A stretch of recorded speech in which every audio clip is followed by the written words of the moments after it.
কেন নিজের মাকে মুণ্ডচ্ছেদ করে হত্যা করেন পরশুরাম? তিনি কি আজও বেঁচে আছেন? চলুন দেখে নিই।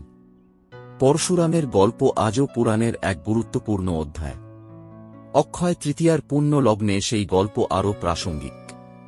তার পাশাপাশি এই দিনটি পরশুরাম জয়ন্তী হিসাবেও পরিচিত। একদিকে অক্ষয় তৃতীয়া আর অন্যদিকে ভগবান বিষ্ণুর ষষ্ঠ অবতার পরশুরামের জন্মদিন। হিন্দু পৌরাণিক তথ্য অনুসারে যে ৮ জন পুরুষ অমরত্ব লাভ করেছেন তার মধ্যে তিনি একজন। তাই পরশুরামের কোনো পুজো করা হয় না, কারণ অনেকে বিশ্বাস করেন যে তিনি এখনও মানুষের মধ্যেই বেঁচে রয়েছেন। তবে অন্যান্য অবতারের চেয়ে তিনি অনেকটাই আলাদা, ধর্মহীন, পাপিষ্ঠ রাজা যারা অন্যের সম্পদ লুট করেছিল এবং রাজধর্ম পালন করেনি, তাদের বিনাশ করাই ছিল ভগবান পরশুরামের আসল উদ্দেশ্য। এবার জেনে নেওয়া যাক ভগবান পরশুরাম নিয়ে বেশ কিছু জানা তথ্য। পরশুরাম শব্দের আক্ষরিক অর্থ হল কুঠার হস্তে রাম। পরশুরামের পিতা যমদগ্নি ব্রাহ্মণ ছিলেন এবং মা রেণুকা ছিলেন ক্ষত্রিয়। পিতামাতার চতুর্থ সন্তান ছিলেন পরশুরাম। জন্মসূত্রে ব্রাহ্মণ হলেও ক্ষাত্রতেজ সম্পন্ন ছিলেন পরশুরাম। মা রেণুকা ছিলেন অযোধ্যার সূর্যবংশের সন্তান। সেই বংশেই রামচন্দ্রের জন্ম হয়। কঠোর তপস্যা করে পরশুরাম শিবের কাছ থেকে পরশু লাভ করেন এবং যুদ্ধবিদ্যা শেখেন। পরশুরাম সমুদ্রের আগ্রাসন থেকে মালাবার ও কোঙ্কণ উপকূলকে রক্ষা করেছিলেন। পরশুরাম ক্ষত্রিয়দের ২১ বার ধ্বংস করেছিলেন।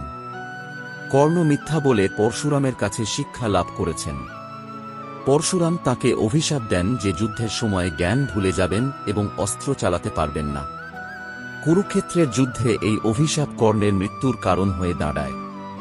ভগবান শ্রীকৃষ্ণ পরশুরামকে তার সুদর্শন চক্র অর্পণ করেছিলেন, যা পরবর্তীকালে পরশুরাম শ্রীকৃষ্ণকে ফিরিয়ে দেন। পরশুরাম রামের লীলা ও মহাভারতের যুদ্ধ উভয়ই দেখেছিলেন, অর্থাৎ ত্রেতা ও দাপর যুগে তিনি বর্তমান ছিলেন। একবার কৈলাসে গিয়ে শিবের সঙ্গে দেখা করতে গিয়েছিলেন, তখন গণেশ পরশুরামকে বাধা দেন। পরশুরাম ক্ষিপ্ত হয়ে গণেশের একটি দাঁত ভেঙে দেন, আর সেই থেকে গণেশ একদন্ত নামে পরিচিত হন। এর পাশাপাশি পুরাণ বলছে পরশুরাম নিজের মায়ের মুণ্ডচ্ছেদ করেন। সেই গল্প জেনে নেওয়া যাক। একদিন তাঁর মা রেণুকা জল আনতে গঙ্গা তীরে যান। সেখানে তিনি গন্ধর্বরাজকে স্ত্রীর সঙ্গে জলবিহার করতে দেখে বিভোর হয়ে যান। যমদগ্নির যজ্ঞের সময় যে চলে যাচ্ছে তাও ভুলে তিনি জগ ফেরেন, ততক্ষণে অনেক দেরি হয়ে গিয়েছে। ঋষি বিষয়টি জেনে প্রচণ্ড রেগে যান। তিনি একে একে ৪ ছেলেকে বলেন মায়ের মুণ্ডচ্ছেদ করতে। কনিষ্ঠ পুত্র পরশুরামই সেই কাজটি করেন।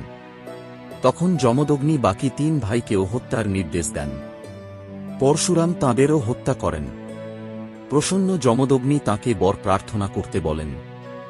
পরশুরাম মা ও ভাইদের প্রাণ ফিরিয়ে দেওয়ার আবেদন করেন। যমদগ্নি সেই কথা রাখেন, কিন্তু মাতৃহত্যার পাপে কুঠারটি পরশুরামের হাতে আটকে যায়। যমদগ্নি তাকে বলেন কোনো তীর্থস্থানের জলের স্পর্শেই এই পাপ মুছতে পারে। নানা তীর্থে ঘুরতে ঘুরতে একসময় ব্রহ্মকুণ্ডে উপস্থিত হন পরশুরাম। সেখানকার জলের স্পর্শে তাঁর হাত থেকে কুঠার পড়ে যায়।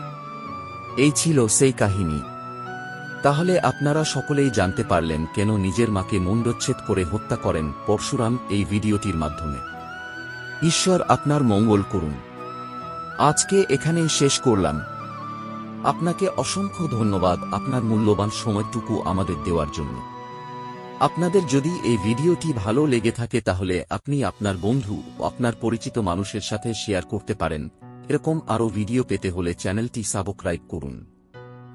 নমস্কার, ভালো থাকবেন। জয় শ্রীকৃষ্ণ। রাধা রাধা।